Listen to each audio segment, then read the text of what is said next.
सबसे पहला question 6 number. इससे पहले के 5 क्वेश्चंस प्रीवियस ईयर के 5 क्वेश्चन हो चुका है। आज 6 नंबर से स्टार्ट करेंगे, ठीक है। तो क्वेश्चन है कि how many terms in the series 7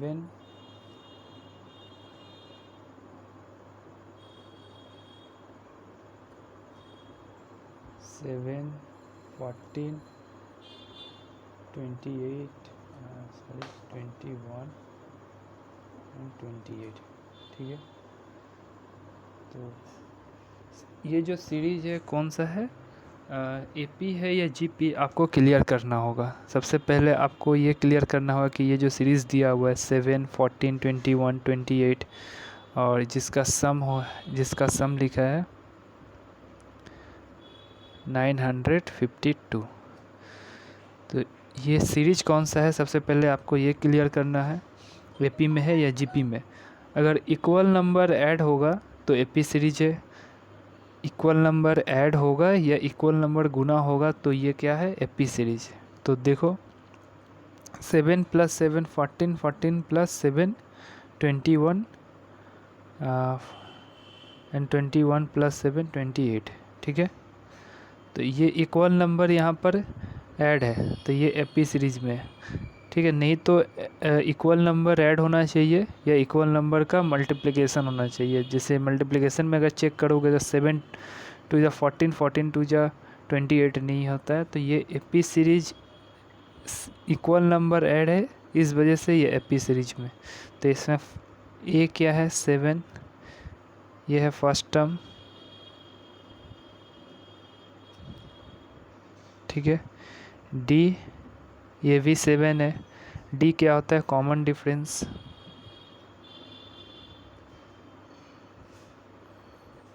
ठीक है। तो कॉमन डिफरेंस भी पता है, फर्स्ट टर्म भी पता है, ठीक है। पूछा क्या है, देखो लास्ट टर्म निकालना है, यानी कितने टर्म्स का जो सम है वो 952 है। समझ में आ रहा है, जो 952 दिया है ये कितने टर्म्स का सम है ये पता करना है, यानी nth टर्म का मान निकालना है। तो आपको पता है एस एन इक्वल्स टू होता है n/2 bracket 2a + n-1 into D, ठीक है। ये फॉर्मूला होता है सम का। एस एन यानी सम कितना दिया है 952, n/2 n नहीं पता निकालना है, 2a 2 इंटू ए कितना है 7 यानी 14 प्लस डी कितना है कॉमन डिफरेंस, ये भी 7 है, तो 7n-7। समझ में आया। तो 952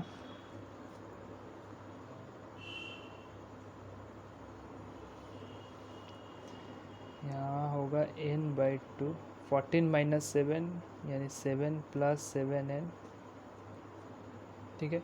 ये जो दो आपको दिख रहा है ये यहाँ गुना में है, यहाँ जाएगा मल्टीप्लाई हो जाएगा। अच्छा इसमें पहले कॉमन ले लेते हैं, यहाँ 7 जो है n/2 इंटू 7 अगर कॉमन लिए तो यहाँ होगा 1 + n या n+1, ठीक है।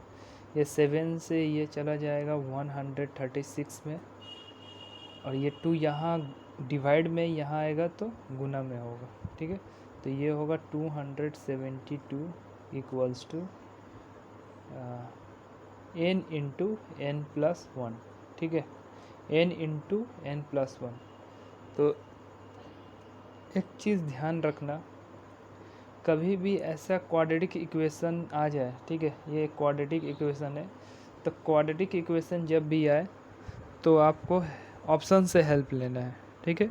n का मान ऐसा क्या रखेंगे, यहाँ बाई ऑप्शन में चेक करना है, n का मान ऐसा यहाँ क्या रखेंगे कि 272 आ जाए, ठीक है। तो ऑप्शन से देखते हैं, पहला ऑप्शन क्या है, देखो 16, पहला ऑप्शन अगर रखते हैं,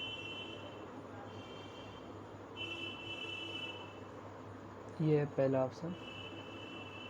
ऑप्शन अगर रखते हैं 16, तो देखो क्या होगा?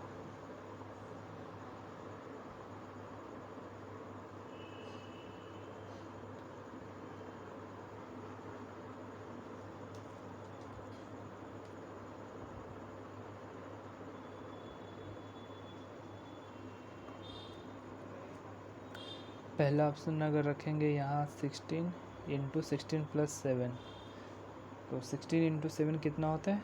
272। यानी फर्स्ट ऑप्शन में ही मेरा हो गया, फर्स्ट ऑप्शन में ही समझ में आ गया। ठीक है, अगर सेकेंड ऑप्शन चेक करोगे तो सेकेंड ऑप्शन क्या था? 17 इंटू 18।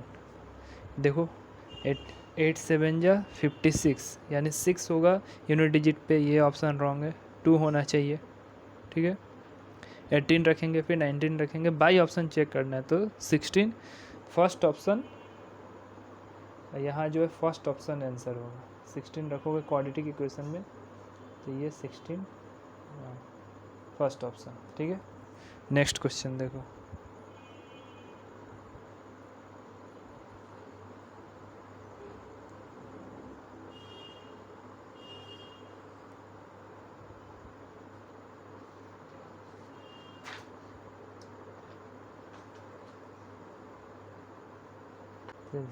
एक्सचेंज कर ले।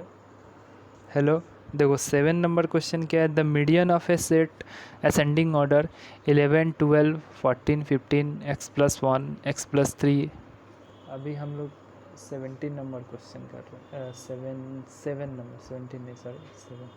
ठीक है, the median of a set ascending order 11 12 14 15 x plus 1 x plus 3 20 23 25 27 is 17। ठीक है, then find the value of x। तो अवरोही आरोही क्रम, ठीक है, असेंडिंग ऑर्डर में है ये। तो माध्यिका यानी मीडियन क्या होता है? माध्यिका होता है, बीच वाली जो संख्या होती है वो माध्यिका होगा। ठीक है, अगर जो टर्म्स दिया हुआ है वो अगर इवन हो, अगर इवन टर्म्स हो तो बीच में 2 टर्म्स आएगा और दोनों को जोड़कर 2 से डिवाइड कर देंगे। मीडियन जब भी निकालोगे माध्यिका, टर्म्स देखोगे कितने हैं। अगर इवन टर्म्स है तो यहाँ पर 2 टर्म्स आएगा बीच में। ठीक है, उसको 2 से डिवाइड कर देंगे तो वो माध्यिका होगा। अगर इवन नहीं है, वो ऑड टर्म होगा तो सिर्फ एक ही टर्म होगा बीच में, वही आपका माध्यिका होगा। समझ में आया? तो यहाँ कितने टर्म्स है देखो, 11 12 यानी 1 2 3 4 5 6 7 8 9 एंड 10 टर्म्स है। 10 टर्म्स मतलब इवन टर्म्स है। समझ में आया? तो बीच में क्या होगा? बीच वाली टर्म्स क्या होगा? बीच वाले नंबर कोई 2 होगा तो 4 इधर छोड़ दिए, 1 2 3 4, और 4 इधर एंड की तरफ अगर छोड़ दोगे 1 2 3 4, तो बीच में क्या बचता है? x plus 1 plus x plus 3। ये 2 number x plus 1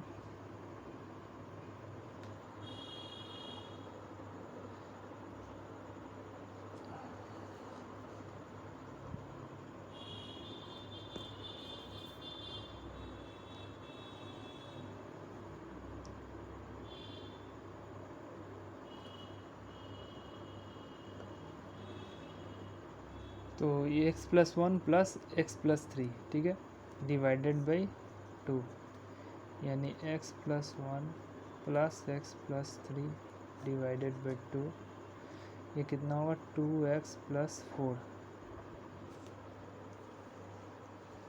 divided by 2,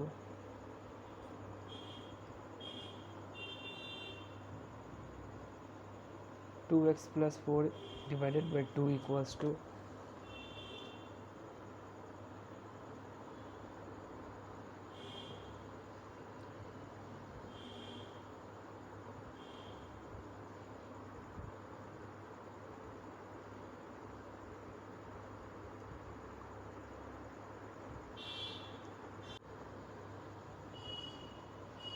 median कितना दिया है? 17।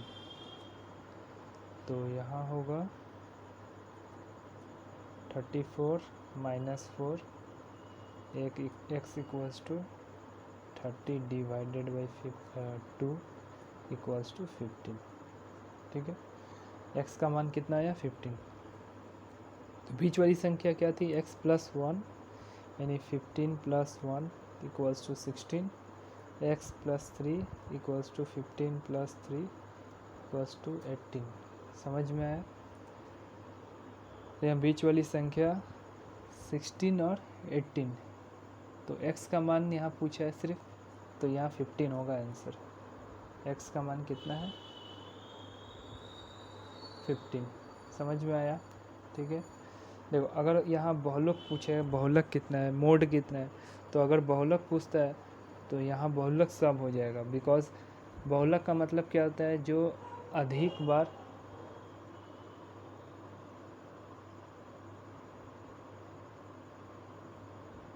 बहुलक मतलब जो अधिक बार रिपीट करता है। ठीक है, जो अधिक बार होता है उसे बहुलक कहते हैं। तो यहाँ सभी बहुलक होगा, बिकॉज सब एक एक बार रिपीट हुआ है। ठीक है, समान रिपीटेशन है तो सब बहुलक होगा।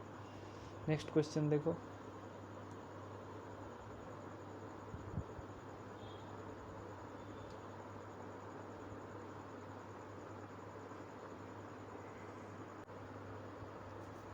एट नंबर क्वेश्चन क्या है, देखो the sum of the ages of a father and his son. ठीक है, एक पिता और उसके पुत्र की आयु का योग है 49। ठीक है, उनकी आयु का अनुपात है 5:2। कितना है 5:2। समझ में आया?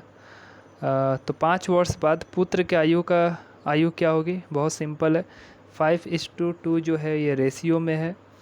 टोटल कितना होगा 7।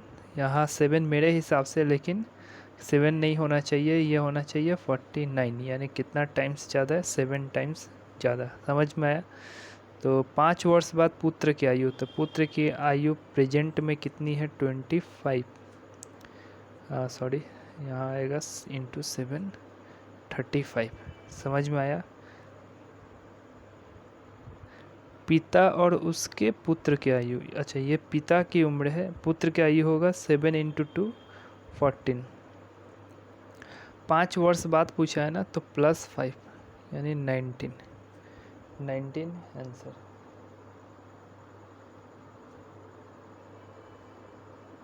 आंसर होगा 19। नेक्स्ट क्वेश्चन देखो,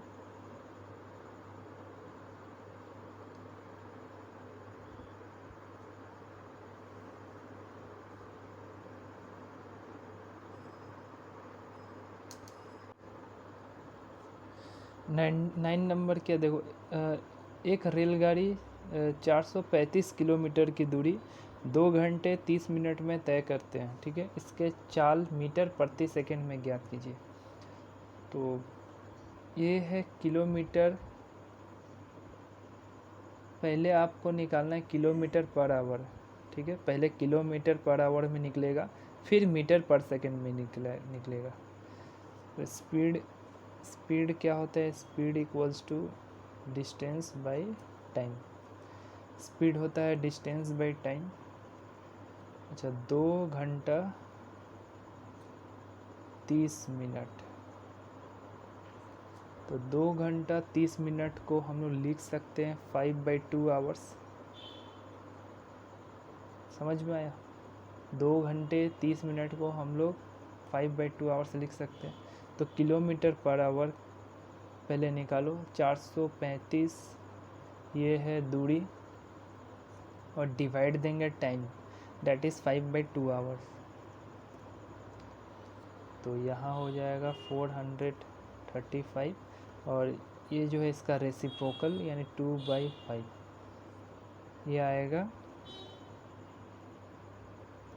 अच्छा, ये है किलोमीटर पर आवर। समझ में आया? जब मीटर पर सेकेंड में निकालना है तो इसमें गुना करेंगे 5/18 से। ठीक है, 5/18। अगर मीटर पर सेकेंड से किलोमीटर पर आवर में निकालना होता तो वो गुना करते 18/5 से। अभी किलोमीटर पर आवर से मीटर पर सेकेंड में निकालना है तो 5/18। समझ में आया? तो 5 से ये 5 गया, 2 से 9, और पॉइंट में आएगा 4, 48 48.3, ठीक है, ये होगा आंसर 48.3।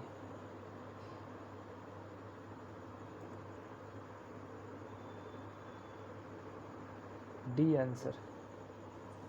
उसके बाद